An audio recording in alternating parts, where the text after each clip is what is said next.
Unicorn notebook, double layer scale, cute pen, key chain, pencil topper और एक pencil pouch. सोचो अगर ये सारे सप्लाईज आपके पास बहुत ही ज्यादा कूल और यूनिक हो, वो भी बिना पैसा खर्चा किए, तो कैसा होगा। वाओ। चलिए स्टार्ट करते हैं हम हमारे DIY नंबर 1 के साथ, हमारी यूनिकॉर्न नोटबुक। इसे बनाने के लिए मैं ले रही हूँ मेरी ये इंजीनियरिंग की किताब। आपको तो पता ही है कि मेरी इंजीनियरिंग की किताब आधे से ज्यादा खाली है, पर मुझे इसमें दिखे कि कुछ डायग्राम्स, ये डायग्राम्स डांस बनाने के काम आती है। खैर आपको तो अभी से ये सारी डायग्राम्स नहीं समझ में आएंगी, खैर मुझे ही समझ में नहीं आ रहा था तो आपको कैसे समझेंगे। वैसे आप सबको बड़ा होके क्या बनना है मुझे कमेंट्स में जरूर बताना। अब मैं इन पेजेस को डबल से फोल्ड कर लूंगी, और ये कुछ ज्यादा बड़ा बंडल बन रहा था इसलिए मैंने इसके 2 बंडल बनाए। अब मैं इन्हें अलग अलग स्टेपल कर लूंगी। देखो कुछ लोग ना बाइंडिंग करने के लिए सुई धागे का इस्तेमाल करते हैं, पर मुझे अभी सुई धागे का इस्तेमाल करने को बहुत जान पे आ रहा था, इसलिए मैंने ये सेलो टेप का इस्तेमाल किया। क्यों है ना ये मजेदार हैक, इससे आपका टाइम भी बच जाएगा और मेहनत भी। और पता नहीं दोस्तों मुझे आज कौन सी चुल मची हुई थी कार्डबोर्ड को यूज करने की, सो मैंने कार्डबोर्ड को यूज किया इसके कवर बनाने में। मेरे घर पे ना कार्डबोर्ड बहुत भर भर के पड़ा हुआ है, आपके घर पे है क्या? और मुझे इस कार्डबोर्ड को जल्दी जल्दी यूज करना पड़ेगा वरना मेरी मम्मी इसे फेंक देंगी, क्योंकि इसे यूज करने के चक्कर में बहुत सारा कचरा हो जाता है और मैं हर बार उस कचरे को उठाए बिना ही चली जाती हूँ और मेरी मम्मी परेशान हो जाती है। दोस्तों अभी इसके ऊपर मैं ग्लू लगा ही रही थी कि मुझे याद आया कि ग्लू कितना महंगा हो रहा है। मैं उसी दिन फेविकॉल लेने गई, मुझे पता चला कि फेविकॉल की डब्बी 5 रुपए से महंगी हो गई है। देखो दोस्तों मैं आपको प्रॉपर ट्रेडिशनल बाइंडिंग मेथड बता रही हूँ। प्रॉपर ट्रेडिशनल बाइंडिंग मेथड कुछ इस तरह से होती है जिस तरह से मैं कर रही हूँ, आपको भी ऐसे ही करना है अगर आप चाहते हो कि आपकी बुक अच्छी दिखे। देखो मेरी बुक बन गई है, बताओ आपको कैसी लगी। अभी मेरे पास ना ब्लू चार्ट पेपर नहीं था, इसलिए मैंने सोचा कि मैं ये ब्लू कपड़ा यूज करूंगी थैले का। इसमें से मैं अननेसेसरी एक्स्ट्रा पार्ट कट कर ले रही हूँ और इसको मैं इसके ऊपर पेस्ट कर दूंगी। और पेस्ट करने के लिए मैंने फेविकॉल का यूज नहीं किया है, मैंने स्टेपलर से इसे पेस्ट किया है। दोस्तों 3D नोटबुक कवर बनाने के लिए मैंने एक फोम शीट ली है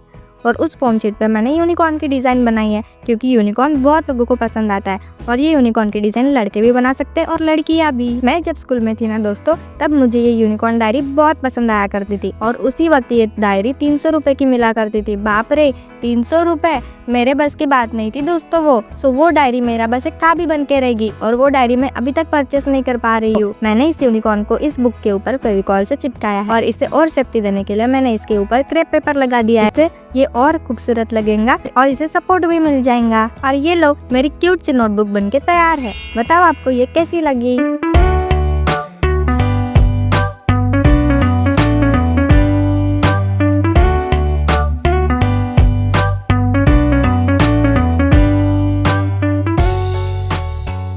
इसी के साथ हम बढ़ते हैं हमारे DIY नंबर 2 की तरफ, जो की है एक डबल लेयर स्केल। देखो इसे बनाने के लिए ना मैंने अपने बुक का खड्डा यूज किया है। आपने ये डबल लेयर स्केल अपने बचपन में बहुत देखी होंगी और या शायद आपके पास ये हो भी, पर आज हम इसे घर पे ही बनाएंगे। इसके ऊपर मैं इसे फेविकॉल से चिपका लूंगी ताकि ये और मजबूत रहे। मैंने इसे बनाने के लिए पिंक पेपर का यूज किया है और उसके ऊपर हम मार्किंग कर लेंगे। ये डबल लेयर स्केल खरीदने के लिए भी मैंने बहुत दिन लगाए थे क्योंकि ये मुझे मिल ही नहीं रही थी। दूसरी लेयर में हम शेप्स बनाएंगे ताकि हम उन शेप से कभी भी शेप्स बना सके और फिर मैं इसे कटर की मदद से कट कर लूंगी। देखो इन दोनों स्केल्स को चिपकाने के लिए ना मैंने एक वायर का यूज किया है और आपको भी ऐसे ही चिपकाना है जैसे मैंने चिपकाया है। चलो तो अब इसकी टेस्टिंग करने की बारी है और मैंने इसके ऊपर ये क्यूट सा सैंड्रियो भी चिपका दिया। देखो इससे लाइंस तो बराबर से बन रही है और चलो अभी इनके शेप्स को भी टेस्ट कर लेते हैं। ये हार्ट शेप ना बराबर बन ही नहीं रहा है दोस्तों, क्योंकि इसकी कटिंग बराबर से नहीं हुई है, पर ये स्क्वायर शेप ना बराबर से बन गया क्योंकि इसकी कटिंग अच्छे से हुई है।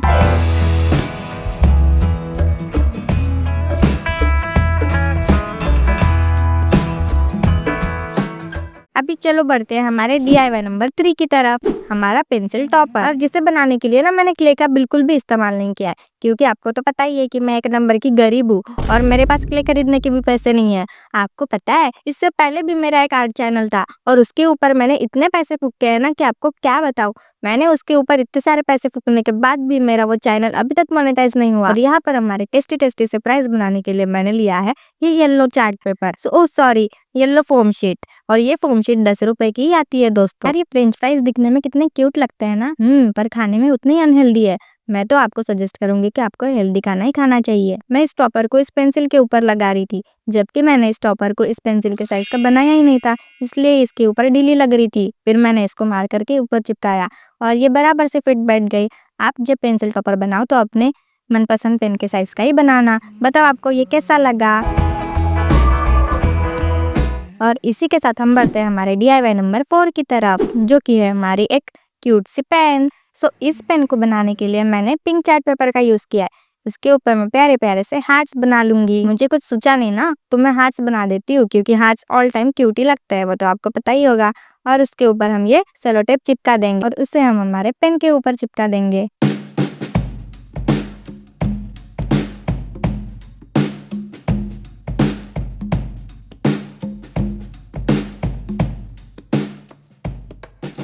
अब इस पेन को और क्यूट बनाने के लिए मैंने इसके ऊपर एक बो भी चिपका दिया है। वैसे सच बताऊं दोस्तों, तो मुझे ये पेन ना ज़्यादा कुछ खास पसंद नहीं आई, क्योंकि मुझे लगता है कि मैं इससे अच्छा भी बना सकती थी। और मैं मेक श्योर करूंगी कि मैं अपने नेक्स्ट वीडियो में इससे भी अच्छा बनाऊं। पर नेक्स्ट DIY ना काफ़ी अच्छा है। DIY number 5, tumbler kitchen. So इस किचन को बनाने के लिए ना मैंने ये कॉफ़ी का कप लिया है, जिसके ऊपर हम ये पिंक चार्ट पेपर चिपका देंगे। उसके बाद मैं इसके ऊपर चिपकाने के लिए ये कार्डबोर्ड ले लूंगी, उसी के शेप का। कार्डबोर्ड के बीच मैंने एक होल भी कर लिया है स्ट्रॉ इंसर्ट करने के लिए। दोस्तों, क्या आपने कभी बाहर की कॉफी पी है जो कि ऐसे टम्बलर्स में मिलती है? मैंने तो कभी नहीं पी है, क्योंकि वो यहाँ पे मिलती ही नहीं। और उसके ऊपर मैंने ये क्यूट सा सैनरियो भी बना लिया है, क्योंकि आजकल वो ट्रेंडिंग है। बताओ आपको कैसा लगा?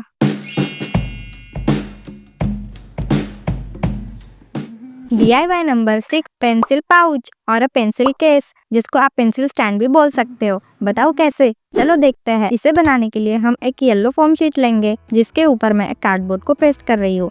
याद रहे, आपको फेविकॉल लगाने में कोई कंजूसी नहीं करनी है।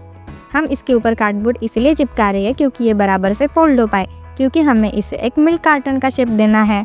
देखो, अब मैं इसे 4 पार्ट्स में डिवाइड करने के बाद इसे एक बॉक्स का शेप दे दूंगी, और इसे मैंने सेलो टेप की मदद से चिपकाया है। अब इस सेलो टेप को हाइड करने के लिए मैं इसके ऊपर येलो कलर का पेंट कर लूंगी। देखो, लग ही नहीं रहा है कि हमने सेलो टेप को कहाँ चिपकाया है। और अभी हमें इसे नीचे से भी तो कवर करना पड़ेगा ना। नीचे से कवर करने के लिए मैं इसके ऊपर एक कार्डबोर्ड लगा दूंगी। देखो, कुछ इस तरह से। मुझे मिल्क कार्टन का ये पेंसिल केस ना बहुत दिनों से चाहिए था, और फाइनली अब मैं इसे बना रही हूँ। देखो, हमें इसे ऊपर से कुछ इस तरह से फोल्ड करना है, ताकि ये बराबर से मिल्क कार्टन का डब्बा लगे। इस वक्त मुझे मेरे भाई का इतना गुस्सा आ रहा था ना, वो 10 बार खांसे जा रहा था, क्योंकि उसे खांसी हो गई है और मुझे रिकॉर्ड करने में काफ़ी ज़्यादा दिक्कत हो रही थी। मन कर रहा था कि उसे एक चमाट मार के आऊँ, पर फिर छोड़ो यार, उसकी वजह से हम अपना मूड क्यों खराब करें। अब इसके ऊपर मैं ये हार्ट चिपका दूंगी, ताकि हम इसे ओपन और क्लोज कर सकें। अब देखो यार, इसके ऊपर क्या चिपकाऊं मुझे समझ ही नहीं रहा था। मैंने पहले तो रेड स्ट्रॉबेरी बनाई, फिर उसके बाद मैंने ये काऊ बनाया, जो कि काऊ कम और डॉगी ज्यादा लग रहा था। फिर मैंने इन दोनों को छोड़ के एक पिंक कलर की स्ट्रॉबेरी बनाई, ताकि वो मेरे पूरे थीम के साथ मैच हो सके। देखो, मेरा मिल्क कार्टन रेडी है। बताओ आपको कैसा लगा? इसके अंदर हम पेंसिल्स भी डाल के देखेंगे, और आप इसे अपने स्कूल में भी लेके जा सकते हो। पर याद रहे, ये चोरी होने का खतरा बना रहेगा, क्योंकि ये इतना क्यूट है कि कोई भी चोर लेगा। और ये सारे DIYs आपको कैसे लगे मुझे कमेंट्स में एक बार ज़रूर बताना, और आपका एक लाइक मेरे लिए बहुत ज़्यादा हेल्पफुल हो जाएगा। सो इसलिए लाइक किए बिना मत जाना दोस्तों।